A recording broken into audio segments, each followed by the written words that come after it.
Welcome to the Investor Empowerment Series radio show, empowering your real estate investing with techniques, opportunities, and information, minus the BS and sales pitches. Now, please welcome the host of the Investor Empowerment Series, Joe Mueller, from the Tough as Nails Investment Syndicate. Joe Mueller.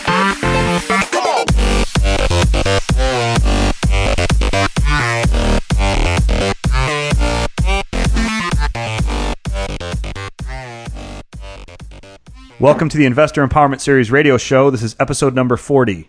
Today's special guest is Josh Brown, one of our local Chicagoland area investors. Hey, Josh, thanks for being on the show today. Hey, thanks for having me, Joe. No problem. I appreciate you taking the time this morning to record this podcast with me. Just getting started here, how does the world know you? I mean, how'd you get started in real estate investing, or what do you do exactly? Can you describe what your history is and maybe what you're up to these days? Well, thanks, Joe. So I've done a little bit of everything. I've done some wholesale deals. I've done fix and flips. I have had rental holdings over the years. And what I've done the most of is tax lien and deed investing. And so I started out with my first 2-flat in 2007, bought it, and I was in construction at the time. So I thought this would be a great source of income on the side. And so I started rehabbing the lower unit all on my own, just got into it and was learning it, how to put it all together, how to work with tenants. So I got the first unit rehabbed after 3 weeks. That started doing real well. And then I had a stacked duplex. So that's where there's a lower unit and then an upper unit, typically from a house that's been converted. Okay. So 6 months later, I did the upper unit and I rehabbed it, and it started cash flowing about $275 a month for me net. So that was good. And I had that for about 3 years before I started getting into my next real estate deal, which was a tax lien and tax deeds. I was in construction at the time on and off, and so I couldn't really do any fix and flips or wholesale deals at the time. I wasn't really doing any of those. So I started buying tax liens and deeds. And that's where they have an auction at every courthouse in the country, usually in the fall, and I just go and I buy property taxes that have not been paid, and those yield a high interest rate. And I bought most of mine at 16%. And so I kind of did that for several years, and then I wanted to get more into wholesaling and fix and flips. Okay. So can you talk a little bit more about the tax lien side before we get into the wholesaling and the flipping stuff? Were you focused just in Illinois, or did you do this across? I mean, you mentioned you made a statement about tax sales across the country. Is that just Illinois stuff you've done? Or? I've just done Illinois, Joe. There's two types of ways you can buy property from back taxes. You can buy tax liens, which you actually pay for the back taxes owed on the property for a specified amount of time, and then you go to the judge awards you the deed after that, typically like a foreclosure. And then you have tax deeds where there is no tax paid for a certain amount of time. Usually it's 2 years in the other states.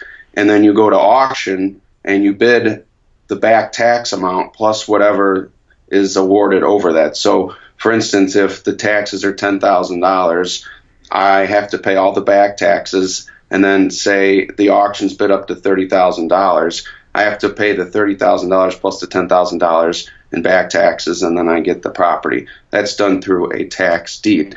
The tax liens that I did here in Illinois is I have to bid on them every year for 30 months if they're residential. Each property is different. If it's vacant land or industrial, there's different time frames. So you bid on, for residential, which is what I just did, you bid on the taxes for 1 year and you have to pay them for 2 subsequent years. And then there's time frames that you have to send notifications out. Usually it's the first 4 months afterwards, and then not less than 3 to 6 months towards the end of that. Before the redemption period is up, you have to send out a final notice. You have to give any and all interest parties notification that this is the time period is up and that you're going to go for deed on it. So once the redemption period's up, then you have to go to the judge and get a tax deed, and there's a typical time of 30 to 40 days before you actually get possession of the property in that time to certify the deed. And then basically you get the deed, and the nice part is you get it clear and free.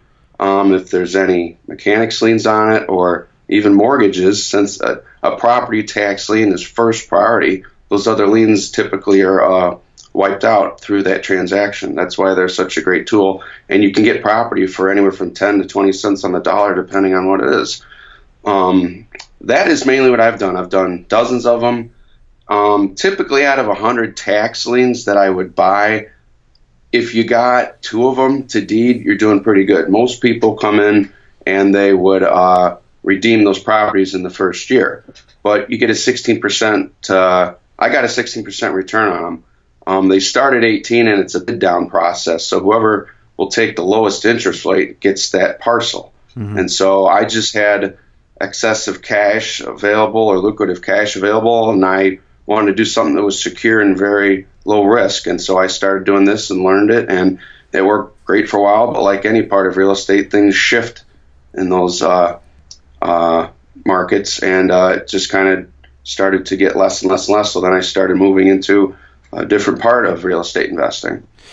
So back to what you're talking about with tax liens, just for my own curiosity, and I guess for the benefit of the listener, are you going to a physical location to actually complete these tax lien sales? I mean, are you going to like the courthouse? Is it like a bunch of investors in a room type thing?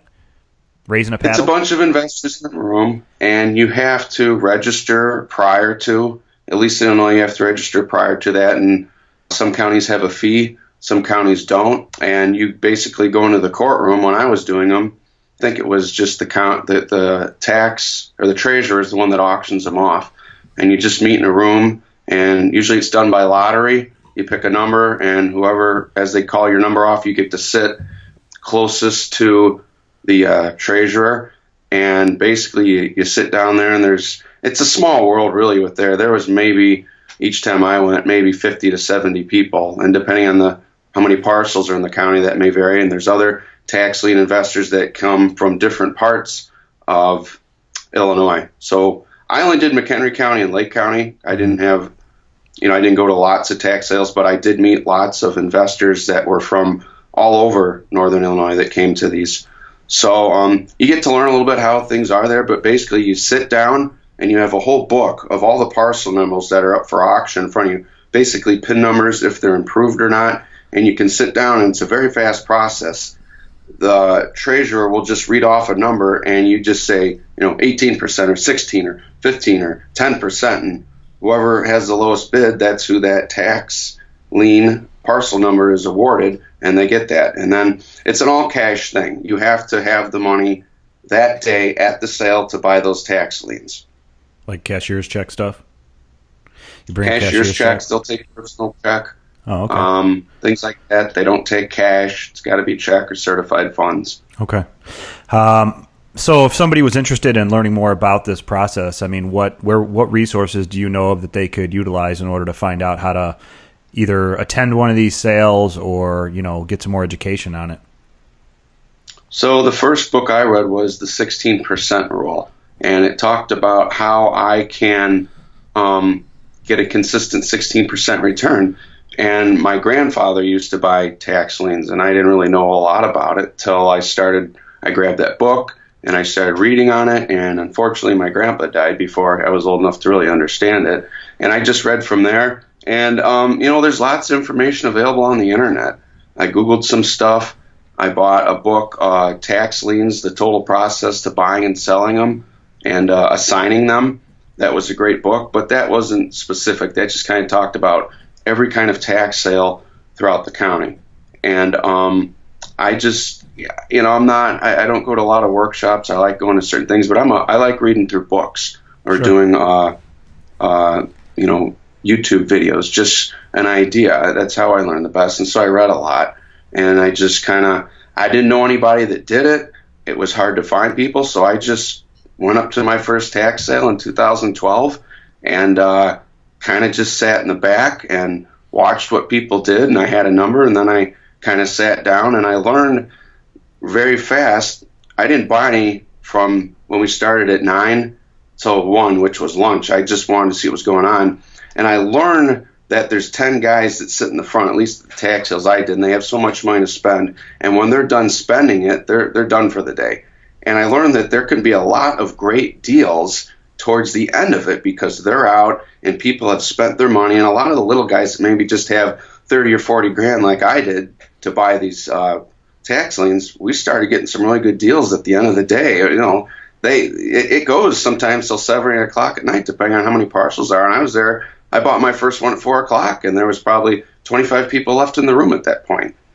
And so that was just a great education for me. I like to watch other people do stuff before I get involved in it. I like to read on it. I like to, I went and talked to different people about it. I went to lunch with people, and kind of a self-directed education, I guess you could call it, Joe, on that. And it just, I bought a few dozen parcels, and I didn't buy hundreds of them, but they serve good. And some of them I went to deed on. Some of them I got a great return on. The best one I did, I made about $21,000 on.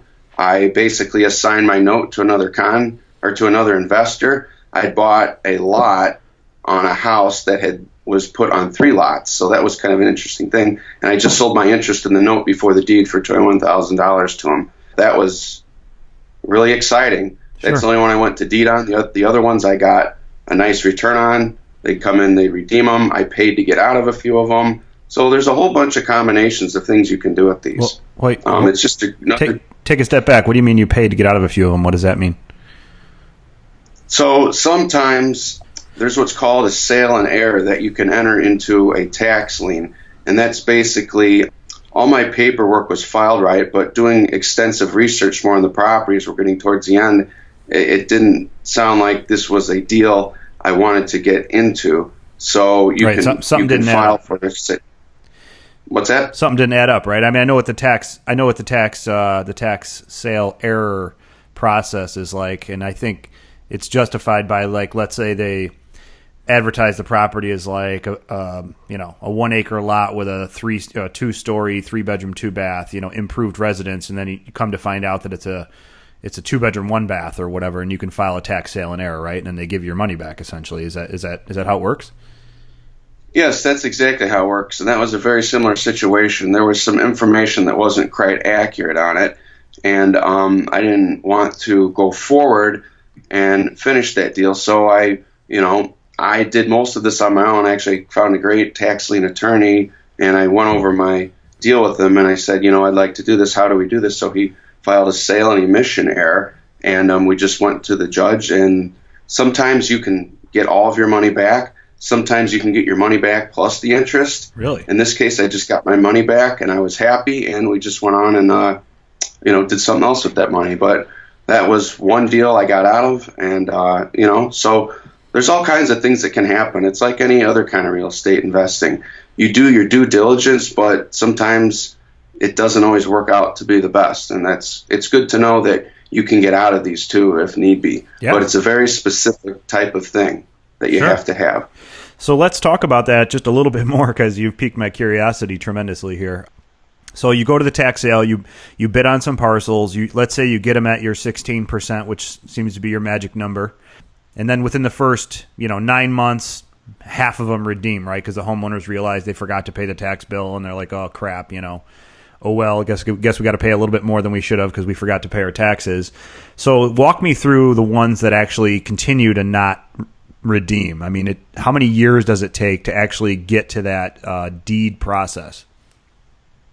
So for each property type, if you have vacant land, it's a certain time. If you have residential homes, it's a certain time. Residential homes are 30 months.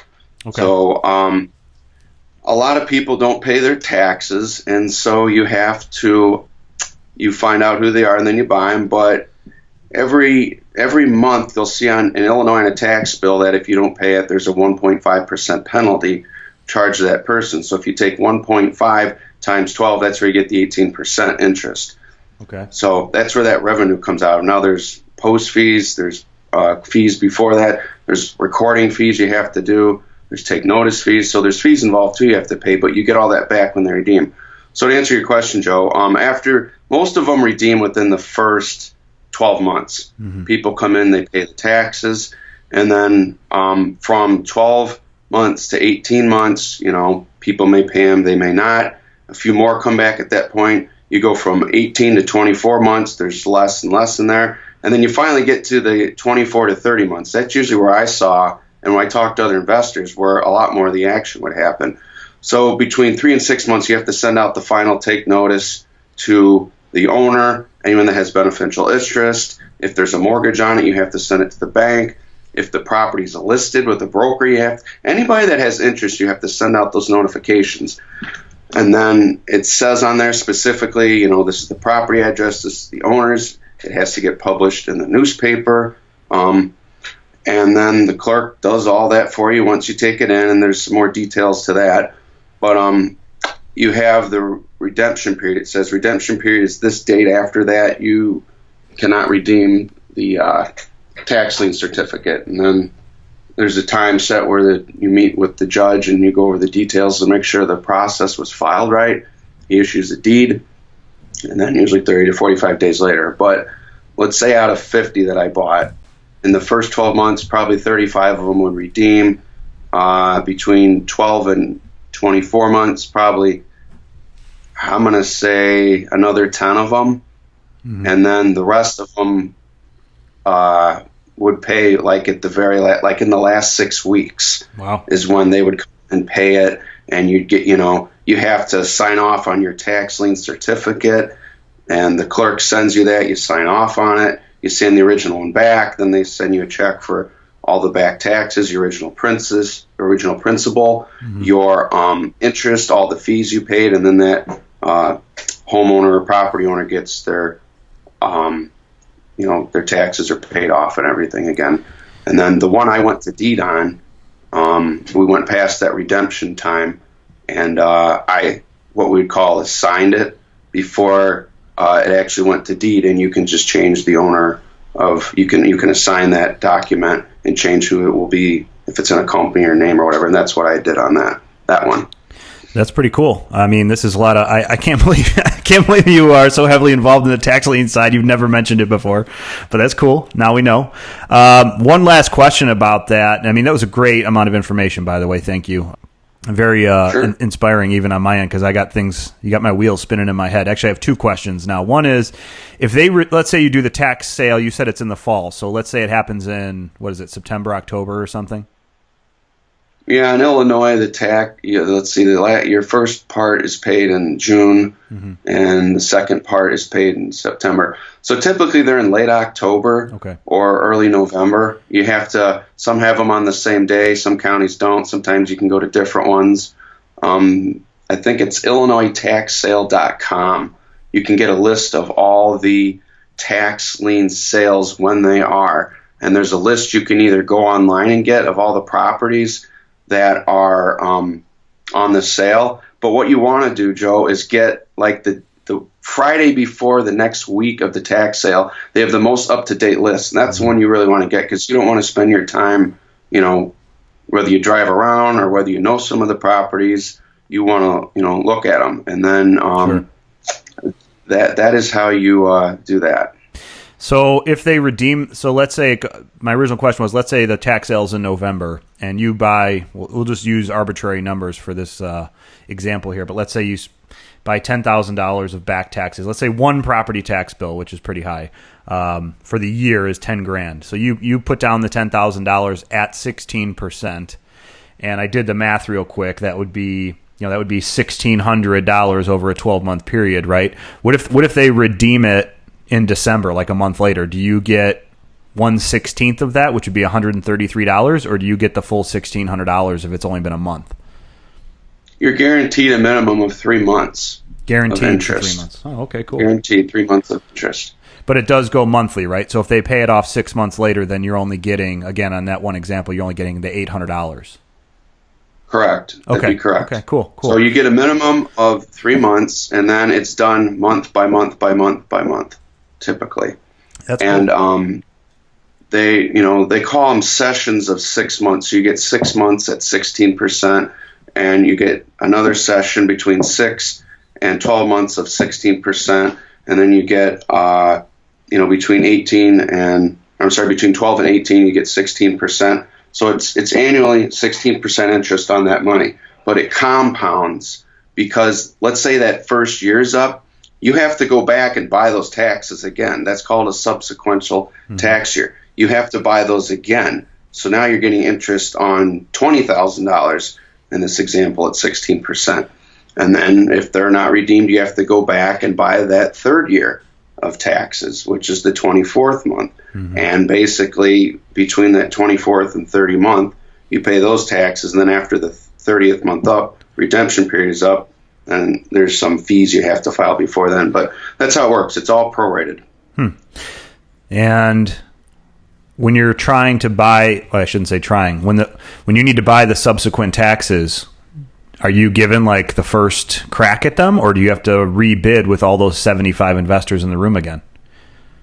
So on June 1st, you can go in and you have the first right to pay those taxes. They don't go back to the tax sale unless they have not been paid again in that year. And that can actually happen. There are some tax lien investors that pay for the first year, and then somehow they didn't pay them and they go to auction again. So now you have two investors owning the same tax lien. But if you want to go to deed on that property, let's say you're the first buyer, you have to pay off the other investor that bought him in his interest rate, or if he wants something. If the person that bought him the second year, they have to offer you the first buyout before they can go to it. So I haven't dealt with any of those, but that can happen. The homeowner on one of mine actually came in and paid the second year, not the first year. So that was kind of interesting, and they ended up about 3 months later paying off the first set of taxes. So there's all kinds of things. It's very complicated. I had to ask lots of questions, because after I went to the tax sale, I had lots of people's names, and I got a lot of help through it. But it worked. It's a great way to make money, but it's a little complicated too. Is that something that an investor could use their self-directed Roth IRA for, to buy taxes or tax liens? Yes, it is. Oh, that's pretty cool. Yes, to my knowledge. All right, awesome. Dude, that was a very comprehensive explanation. Thank you so much for that. I know the listeners are going to get a lot out of that, and I took a bunch of notes. I think maybe before we wrap up, we'll go over some of the things you mentioned, like a couple of the books and the website you mentioned. There's more to Josh Brown that I want to get into. So what else can we talk about in your real estate investing experience that I know we kind of came up with a couple of ideas on, like what you've been up to, but tell me more about Josh. That's what I want to hear. Like I said, I started with my first 2-flat. As far as a real estate investor, I started with my first 2-flat in 2007. It was a stacked duplex. I rehabbed it, and it started cash flow flowing for me. But that was my first deal. And like our first deal, we don't know what we don't know, Joe. And I bought it at the peak of the market. I thought it was a great deal. It was an off-market deal. It was someone I knew, and I was 24 years old and thought it was a great deal. And I went through it, and then after 5 years of having it, working on it, it cash flowed good. But the second year into it, it didn't make sense. I had all these other investors, buy and hold investors, I was netting 125 a door, maybe 135 a door. So I was getting about 250 to 275, and I'm like, these guys are getting $300 to $500 a door. And it's like, what did I do wrong? I've been in construction. I knew how to rehab it, and at the end of the day, I paid too much for it.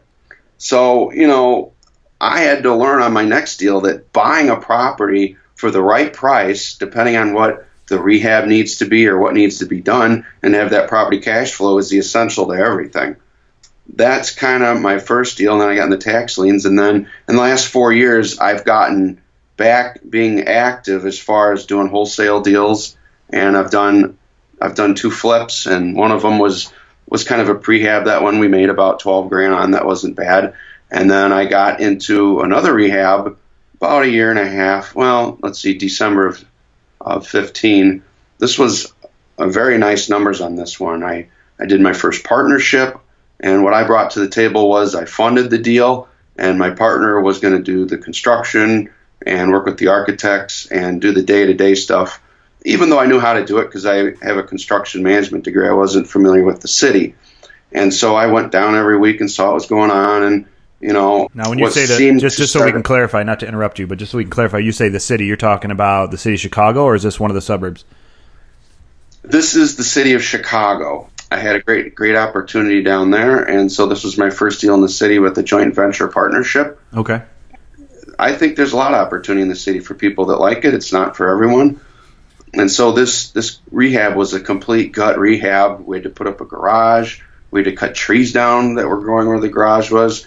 We had to excavate the basement floor out to get some height we needed so we could put a livable space down there. And it started off good, and we had some contractors that were challenging. And what is good to have before you close on a deal is good contractors evaluated, good partnerships together, understanding the game plan, and having a schedule of a timeline of when things should be done. Now, obviously, with flips, things don't always go right. But when you're doing a gut rehab to this degree, you kind of know the worst up front generally as far as the numbers.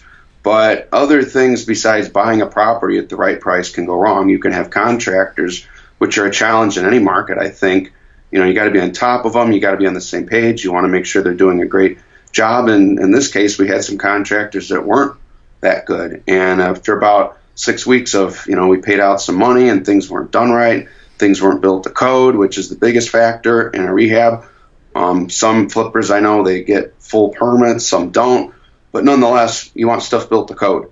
So we went through our first contractor and, he was done. We didn't like him and he didn't do good work and took some money. So we got another contractor, which started doing a lot more of it.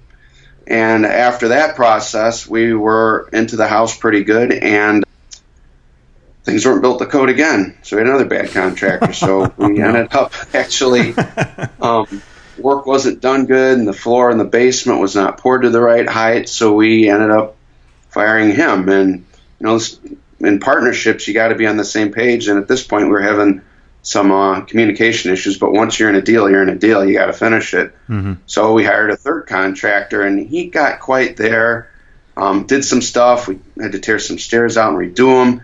And at this point, we chose not to get permits on this property, and we had gone and gotten permits and corrected that. And there were things that weren't built to the architect's plans, and to pass code, we needed that. So at this point in the game, we're already past the point of no return here. So I ended up having to get rid of the third contractor. Wow. My budget for this was out of money.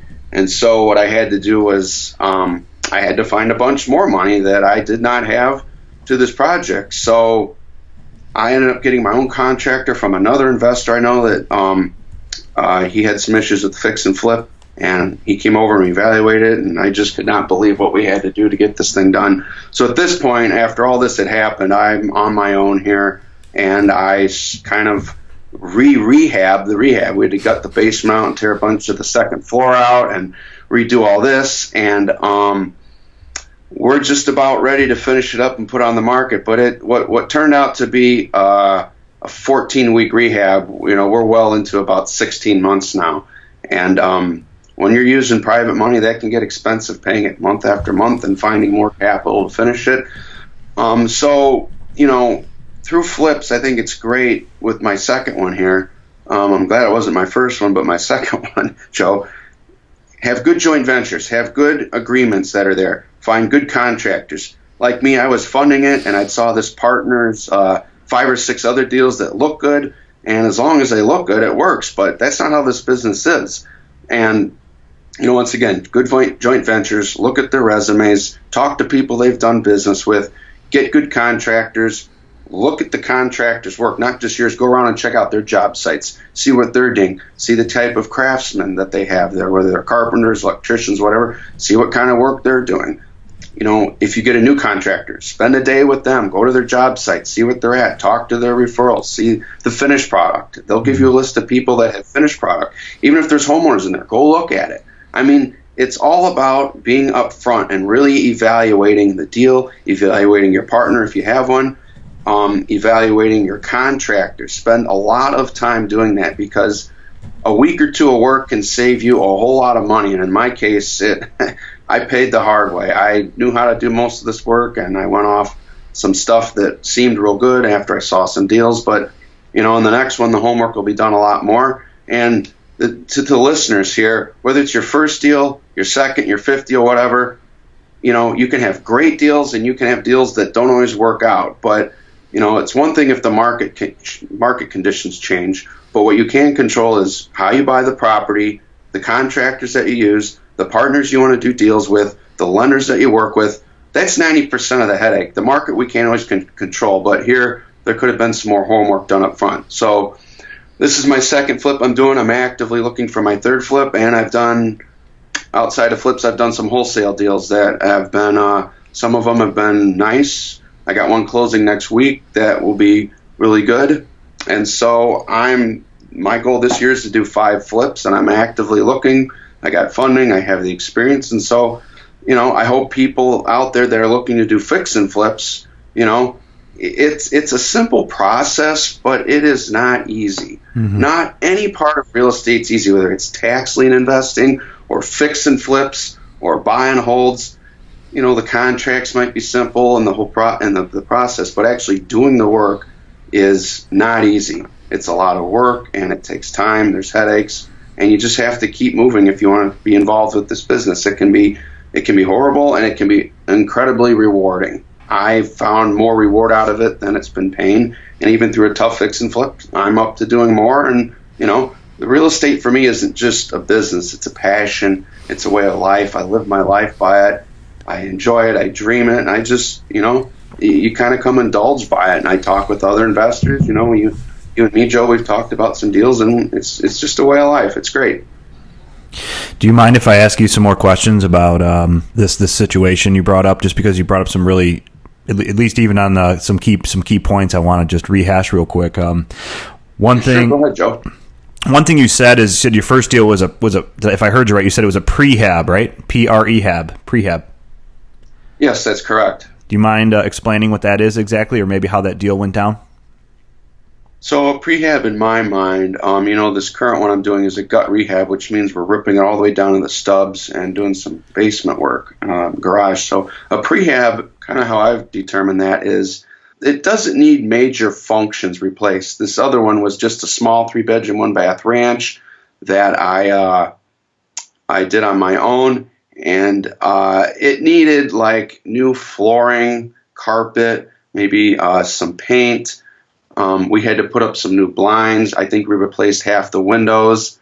And I think we did one bathroom. We put a new vanity, a tub, and the kitchen cabinets were in good shape. The kitchen was great. So I think we spent a total of $12,000 on it. And I bought that one when the market was kind of low in 2013. I paid $50 for it. We put $12 into it and sold it for $85. So that whole thing took about, from when I closed the front end, closed to the back end, was 3 months. That was the total actual rehab was maybe 3 weeks, 3.5 weeks or whatever. And so that worked out really good. So hopefully that helps the listeners. Basically a prehab to me is just cosmetic stuff. You're not gutting kitchens, you're not redoing bathrooms, you're just replacing flooring, paint, maybe some, cabinets, or maybe just some light stuff. It's very simple. It's not real detailed. And who's your end buyer for a prehab? Retail market. I usually put it on the MLS. Okay. Yes, retail buyer is what I consider on the MLS, or someone that's going to own or occupy that house. Did it still need work when you put it on the MLS, or was it just is it just a lighter rehab in general? Is what you're saying?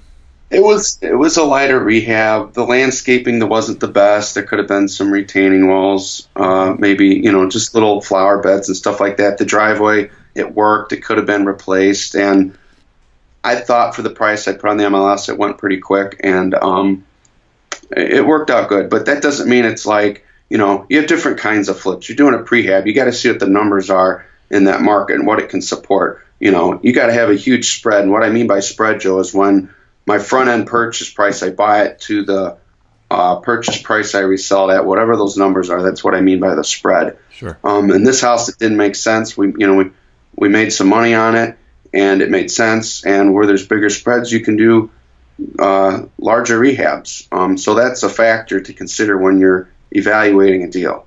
Right. Okay.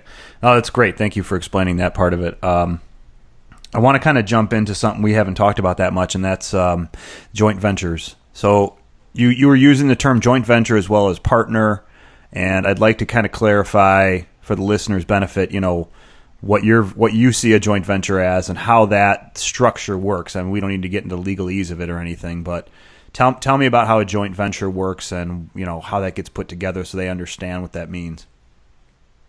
So A joint venture, Joe, is just typically an agreement that can be, you can put anything in it any way you want that just defines what the roles of a business transaction is. In this case, it's real estate. So in the joint venture I was in, my half of the deal is that I'd bring all the funding and all the capital to do this real estate transaction, and I would check on it from time to time.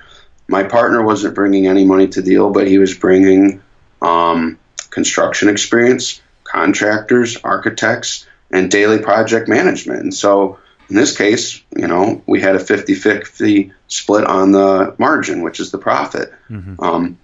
And that's how I drafted mine. It was just, the legal language, you have to, talk with an attorney on that, not an attorney. But right. It was a very simple 3-page agreement that defined it.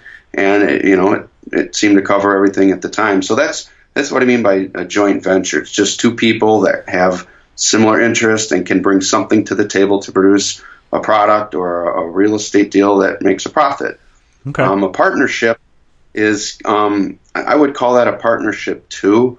Basically, you're working with someone to a degree on a property or on a venture. And to me, that's my partner. But the joint venture is just, maybe more or less the legality of it as far as putting it together. You're working with someone. Joint venture is like a one-time use then, or it could be more than once. But like when I hear partnership, I think you're going to do more than just one real estate deal. So it's like a longer-term situation. And a joint venture to me, and I'm not saying I'm not correcting you, but just for in my own brain, I'm thinking a joint venture typically is like, hey, it's like a one-time deal potentially, right? It could lead to more deals, but maybe the first time around we're going to do 50-50 split like you just brought to the table. So you provided the funding and the capital and kind of distant overseeing of the project, right? Just making sure things are getting done. And your partner didn't bring any money to the table, but he was or she was providing the day-to-day, management of the project, and then, contractors. And you mentioned, you would agree with me on that, right? What do you think about what I just said, the joint venture versus partnership? A joint venture is a partnership, but a partnership is not necessarily a joint venture, I guess. Is that right? So I think that's a great way of doing it. This being my first joint venture, that's a good point. So I would agree with you, Joe. I think a joint venture is a first-time deal with someone, and a partnership, in my mind, now that you mention it, is a lot more defined as someone that, I'm going to do multiple deals with, or maybe I have a company together with them now, and we're managing members of an LLC, mm-hmm. or if we have a corporation. I think that's a great way of defining that. Okay. Real quickly, you brought up architects. So this was obviously I used architects like probably 3 times in my entire life, and most of the time it was like, I had built a deck on one of my buildings, had to get an architect. Designed the office here for our brokerage, had to get an architect, to be in compliance with the building code. When you're doing a single family house, was this like adding a second story? Tell me a little bit more about the project. What did the architect do? Did you gut out this thing to a shell? Yeah, so in the city of Chicago where this flip was at, Joe, to get our permits, the way it works is you have to have an architect submit drawings. And so we did a complete gut rehab, and we were moving what's called load-bearing walls. So you have interior walls that may not carry a load or a structure from an upper floor, and then you have load-bearing walls that carry the weight of it. And so we were just doing a bungalow, and there's a wall right down the middle that the floor joists sit on. And so we were opening that up, and you have to have some kind of a header or beam if you're opening it up where there's not a wall to carry that weight. And so you have to have, will this type of beam carry this type of weight, or do we need steel in there? What are the points where the posts that carry that weight go? And then there's a basement below it, so there's a load-bearing beam there. Are the posts put under that? There are crucial points that have to do that. And here, another example is we did a roof. We tore off the roof. And, sometimes those old bungalows have 2x4s and the roof sags. So we had to, what's called sistering. We just doubled up the 2x4 with the 2x6 in this case. So it would carry more of the weight. We're kind of modernizing the structure. Sure. We were moving plumbing. For some reason, they want that put on the plan. We were moving electric. Total in gut rehab. We were doing some stuff with the basement floor that, that needed architect's plans. We're putting stairs in. This was a single-story house. There was we had to put in a flight of stairs going to the basement and to the upstairs. So we had to have that. We had to have plans certified by an architect for all that. And then you have to have licensed roofers, licensed framers, licensed electrician, plumbers, whatever the city or municipality or town wants. It's done through an architect. I shouldn't say it's done through an architect. You can have a permit expediter do it, but in my case, my architect was my permit expediter, which was a benefit to me. It was all done. Everyone knew what was going on. I'd recommend doing it that way. That's why I needed an architect, mostly from structural changes, not, I did a prehab. You don't need typically an architect for, remodeling a bathroom or kitchen. But when you're moving floor plans and walls, you need someone like that typically. So if you could go back in time, and it sounds like some of the stuff you pointed out, if you were going to advise a newer investor on getting into a bigger project like you did, I mean, it sounds like you didn't have permits up front. Is that right? Or did you guys? No, we did not have permits on this one. And then in the end, you had to pull permits. You had to basically change your entire plan in order to get this property or this project finished. So in hindsight, it would have been best to do what you said, I think, earlier in the podcast, which was actually follow the process accordingly and get the architect and the permits and get the contractors that are licensed and know what they're doing. I mean, would that be the benefit that you could bring to the investor? Yeah. Yeah, I would agree with that. When we got our plans revised, basically 85% of everything that we had done was kind of there, but it wasn't built to code. And, whether you pull permits or not, the biggest key is having contractors, licensed contractors that understand what the code is. Because what happens in this case is we had a lot of stuff that wasn't built to code, so we had to tear it all out and redo it.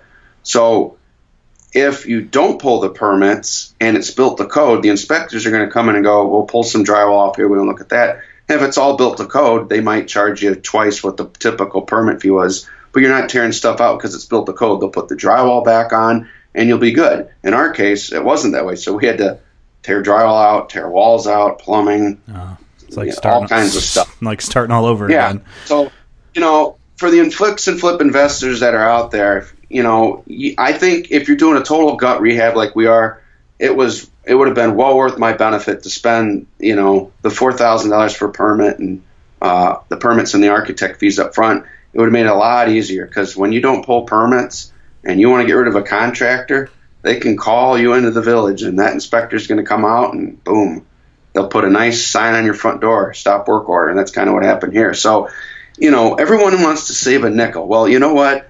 You can save a lot more money if you do things the way you should be a lot of the time, because you will save a lot of time. You'll pay a lot less money in interest on your loan if you're borrowing money for the flip.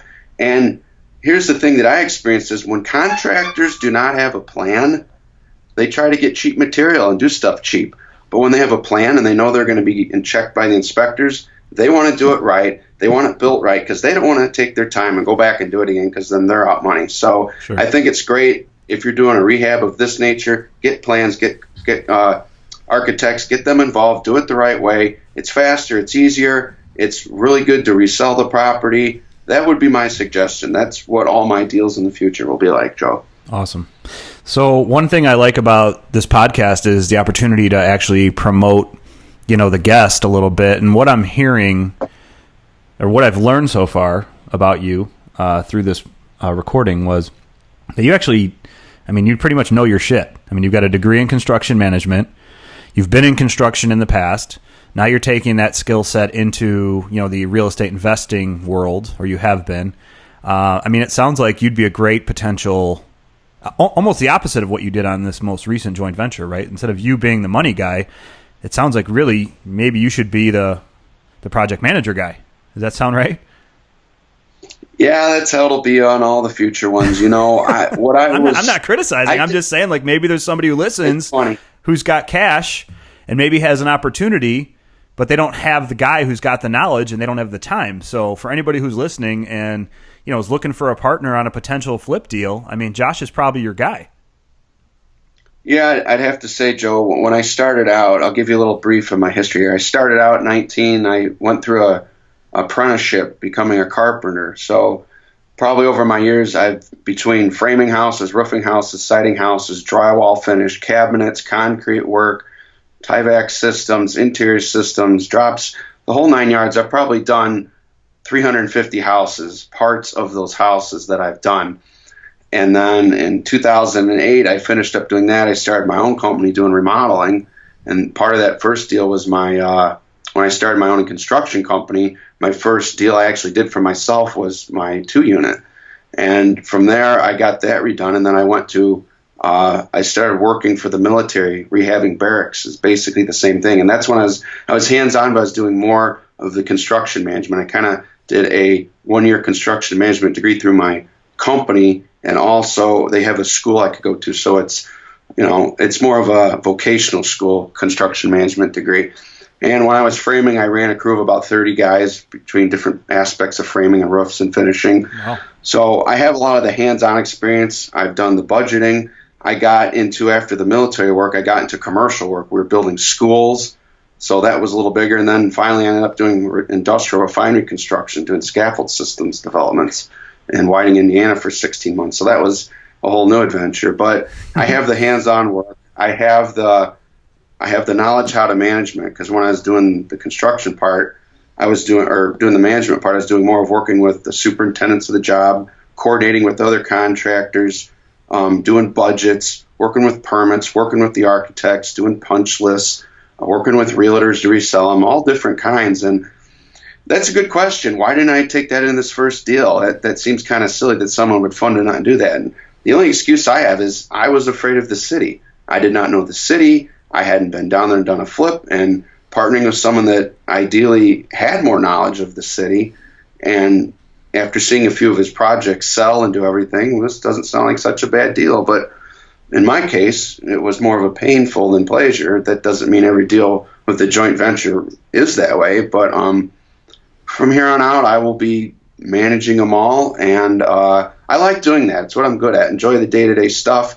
And you'll learn a lot that way. And I can take that and duplicate it anywhere if you get it down. And just duplicating, it's my deal. So I guess that's my story in that area of the project. Sure. No, it sounds like, based on your explanation just now, it totally makes sense.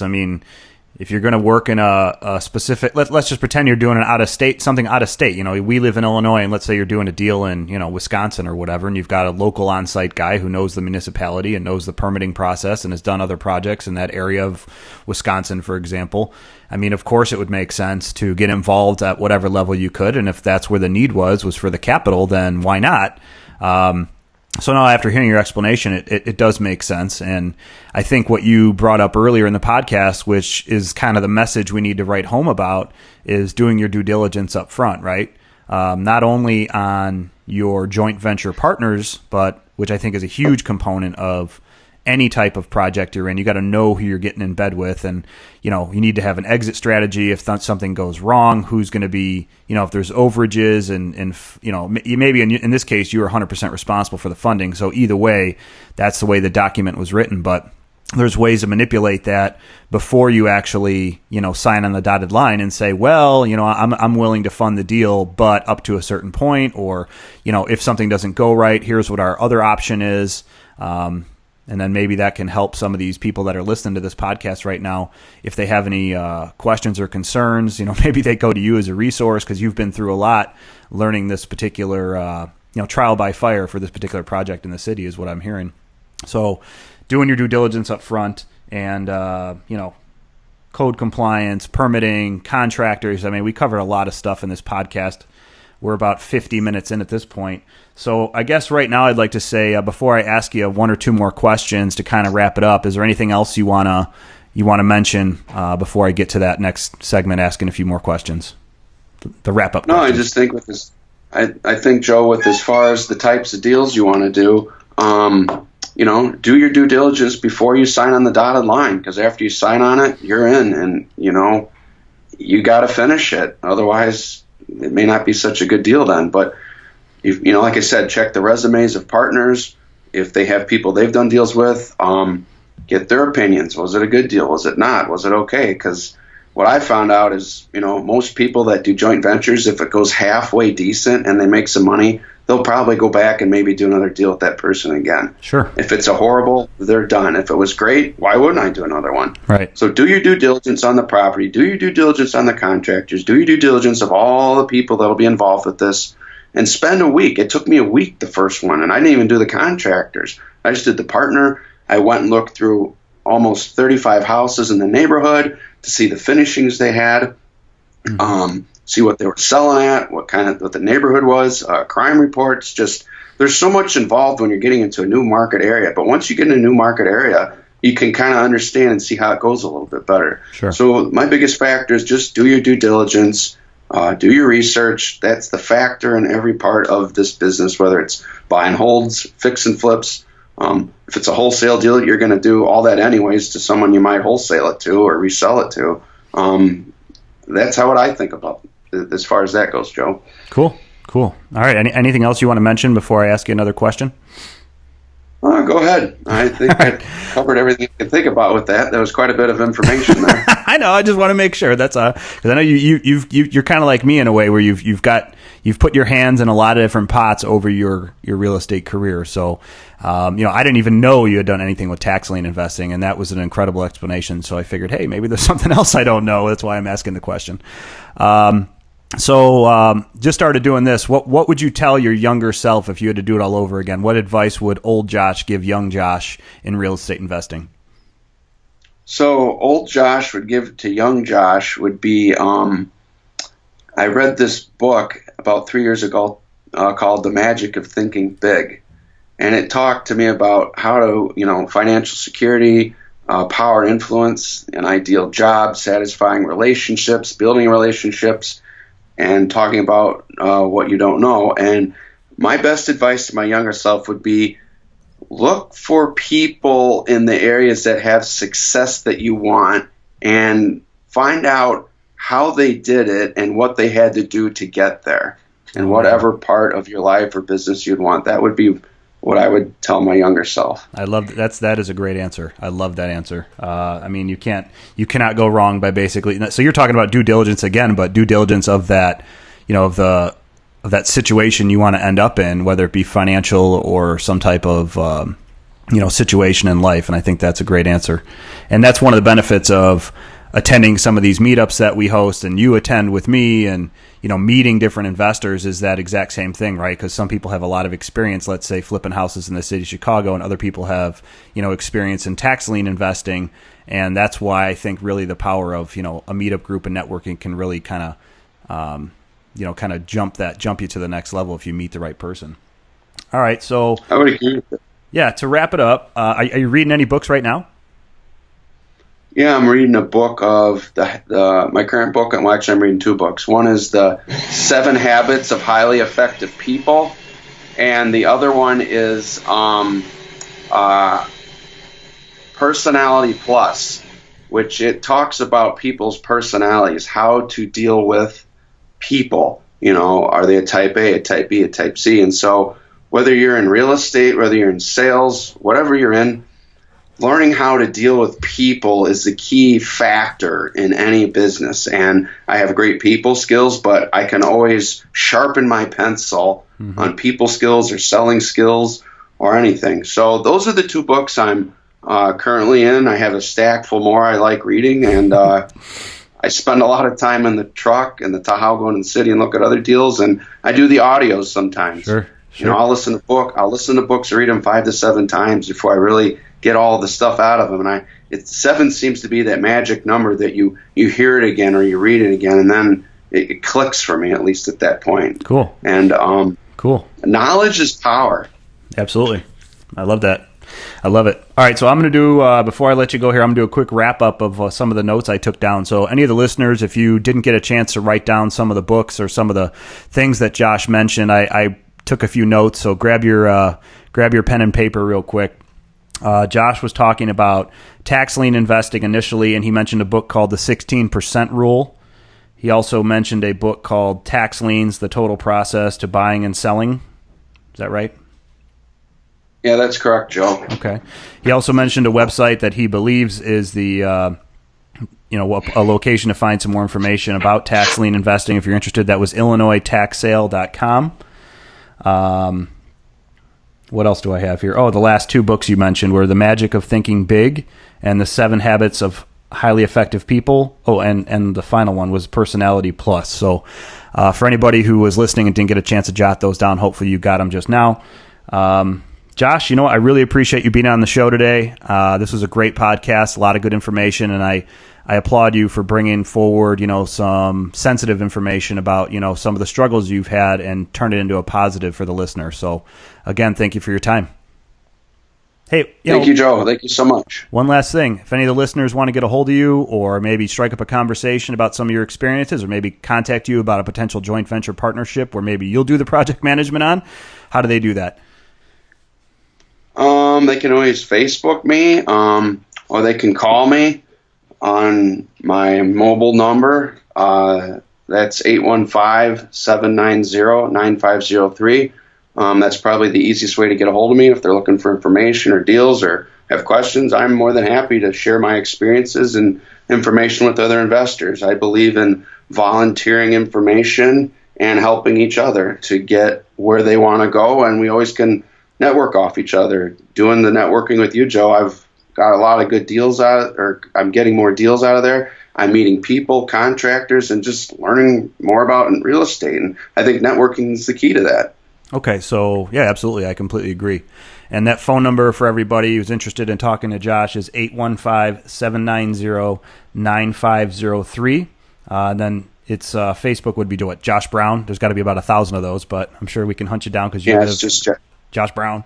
Yeah, it's Josh Brown. I'm with a brokerage company called Berkshire Hathaway Stark Real Estate. So you'll see my business page there from Woodstock, Illinois. Okay. Cool. And that's another way they can get a hold of me too. All right, great, awesome, man. Thanks again for your time. We'll see you soon. I'll see you next Tuesday at the meetup, right? Yes, I will. Thanks, Joe. All right, take care. Thanks for listening to another episode of the Investor Empowerment Series radio show. Be sure to tune in next week for another empowering episode. We welcome your feedback, so please rate us on iTunes and Stitcher and visit us at www.investorempowermentchicago.com or tennisgrouprealty.com.